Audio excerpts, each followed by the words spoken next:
안녕하세요. 평생학교 시청자 여러분, 성균관 유도회 총본부 회장 최영갑입니다. 자, 오늘은 왜 이렇게 차례상이 복잡하게 많이 차리게 됐을까? 이 이유를 좀 분석을 해볼까 합니다. 왜냐하면 이 차례상 자체가 제사상과 다르다는 걸 몰라요. 많은 분들이 이 차례가 제사라고 생각하는 거예요. 근데 차례는 약식 제사이긴 합니다.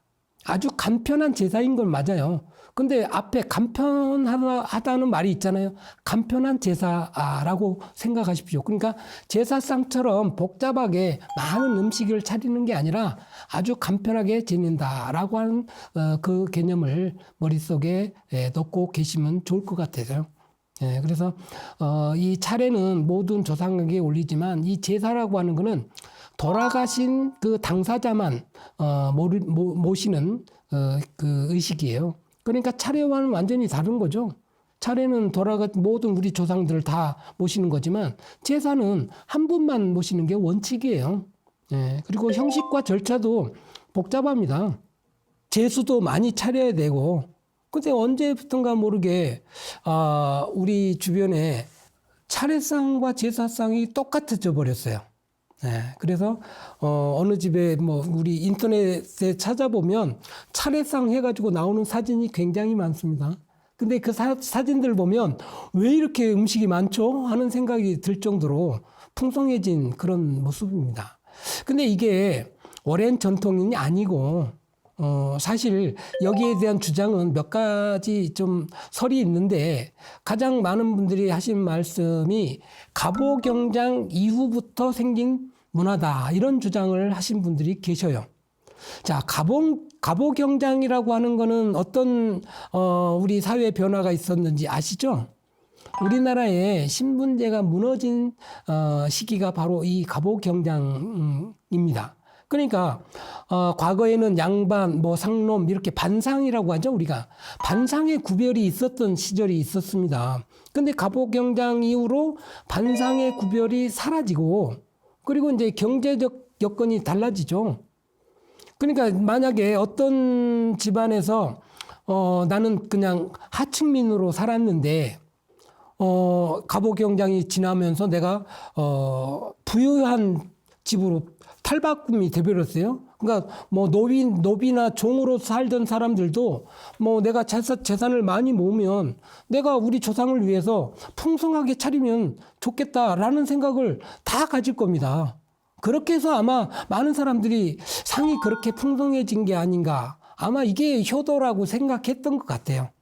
그만큼 이 제사나 차례상 문화가 특히 차례상 문화가 이렇게 복잡해진 거는 아마 그런 문화가 겹쳐져서 만들어진 게 아닌가. 그리고 반상의 구별이 없어지면서 경제적 환경이 좋아지고 그러다 보니까 그렇게 된 게 아닌가. 그러니까 어느 집안에 이 차례상 가봤더니 그게 아주 풍성하게 차려졌어요. 근데 우리 집은 평소에 아무것도 별로 차린 게 없어. 근데 그 집 보니까 너무 부러워. 그래서 그걸 따라하는 또 그런 풍습이 생겼거나, 아니면 저 집이 저렇게 차리는데 우리는 저 집보다 훌륭한 집안인데 그러면 우리 집안도 많이 차리는 그런 또 경쟁적으로 그런 모습이 만들어진 게 아닌가 라고 생각이 들어요. 그래서 이런 문화는 사실 사회적 변화에서 온 문화입니다. 그리고 또 지금은 21세기잖아요. 21세기에 맞는 문화는 21세기에 따라서 저는 가야 된다라고 생각합니다. 그러니까 이 문화나 예법이라고 하는 거는 딱 고정된 게 아니라 시대에 따라서 달라지기도 합니다. 마치 살아있는 생물처럼 끊임없이 변화하고 발전하는 거예요. 그러니까 갑오경장 때 만들어졌던 그 풍성한 문화도 일종의 우리 문화 속의 하나지만 그게 잘못된 걸 모르고 지켜왔기 때문에 지금 시대에는 옳게 바꾸는 것도 또 하나의 본래의 모습을 찾아가는 중요한 문화다라고 생각을 합니다. 그래서 우리가 그동안에 이 차례상 문화를 잘못 알고 잘못 지켜왔다고 한다면 이제는 간편하고 편리하게 모두 가족들이 모여서 즐겁게 차리는 그런 문화로 만들어가는 게 좋겠다라고 하는 생각을 합니다. 자, 지역마다 상차림이 다른 경우가 있어요. 그러니까 우리 집 상차림 보고 나서 다른 집 상차림을 보면 달라요.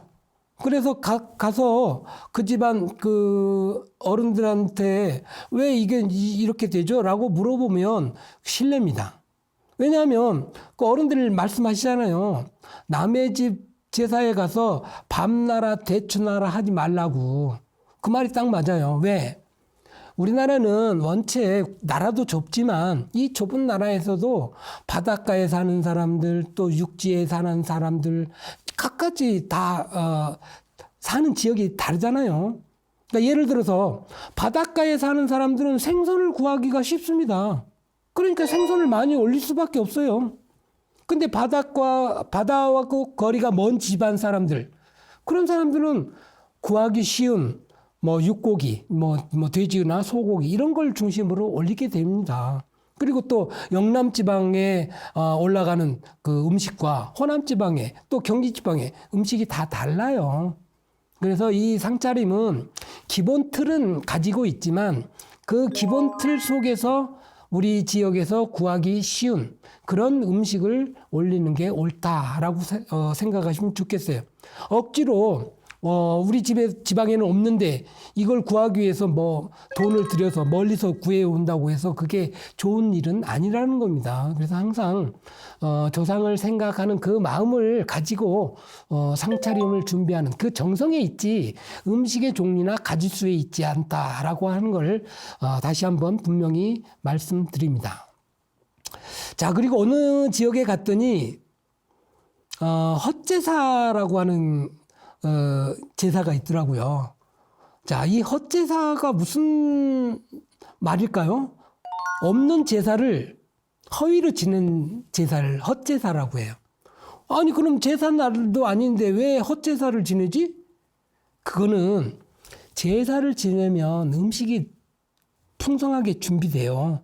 그러니까 그 제사를 빙자해서 음식을 그 당시 어려울 시절이니까 먹고 살기 힘든 시절이니까 많은 사람들이 음식에 대한 갈증이 있었습니다. 그러다 보니까 헛제사를 만들어서 제사 음식으로 배를 채웠던 그런 또 풍습이 있어요. 그러니까 이걸 꼭 나쁘다 좋다라고 말하기는 굉장히 곤란한 문제다라고 생각합니다. 그리고 여러분들이 제일 궁금해하는 것 중에 하나가 제사 지내는 시간을 가지고 많은 분들이 질문을 해오셔요. 자, 오늘 딱 정하고 갑시다. 제사는 돌아가신 날 지내는 게 원칙이다. 이것만 딱 기억하십시오. 자, 오늘이 만약에 15일이라고 쳐요. 근데 오늘 돌아가셨어요. 그럼 제삿날은 15일이 되는 겁니다. 아셨죠? 이것만 딱 기억하셔요. 제사는 밤에 지내는 겁니다. 차례는 아침에 지내는 거고요. 근데 이 밤이라고 하는 게 지금처럼 24시, 0시를 지나는 그 시간이 아니라 옛날에는 자축, 인묘 이런 12지에 따라서 시간을 구분을 했잖아요. 23시에서 새벽 1시가 자시에 해당합니다. 자, 이날 제사를 지내는 게 원칙이라고 해요. 그러니까 15일 날 돌아가셨으면 14일 날 저녁에 자손들이 모여서 음식 준비를 하고 다 이제 모이면 자시가 되기를 기다렸다 그 시간에 제사를 지내는 겁니다. 그 자시가 15일인 거죠. 예, 그러니까 14일 날 밤에 모여서 15일 날 첫 새벽이 제사 날이니까 그날 지내는 게 원칙입니다. 자, 이것 때문에 많은 분들이 지금 현대 사회에서는 그걸 따라갈 수가 없지 않냐. 맞습니다. 못 따라갑니다. 그래서 제사는 원칙은 15일이다.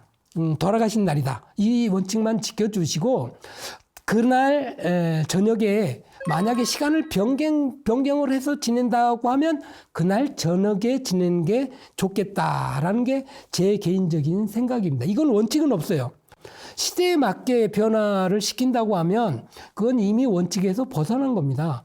그거는 이게 맞다 저게 맞다라고 말씀드리기가 어렵습니다. 그러니까 원칙이 변경되는 거는 가족들 사이에서 논의와 합의 과정이 필요합니다. 예, 그래서 이 날짜 가지고 가족들이 불편하거나 다투거나 하는 이 모습이 보이지 않고 모든 사람들이 다 우리 아버님을 위해서 이렇게 모였다, 어머니를 위해서 모였다, 이런 문화를 만들어가는 게 좋다고 생각합니다. 그래서 제사 날짜 가지고 다투지 말고 합의를 통해서 정하면 그게 저는 옳은 방식이다라고 생각합니다.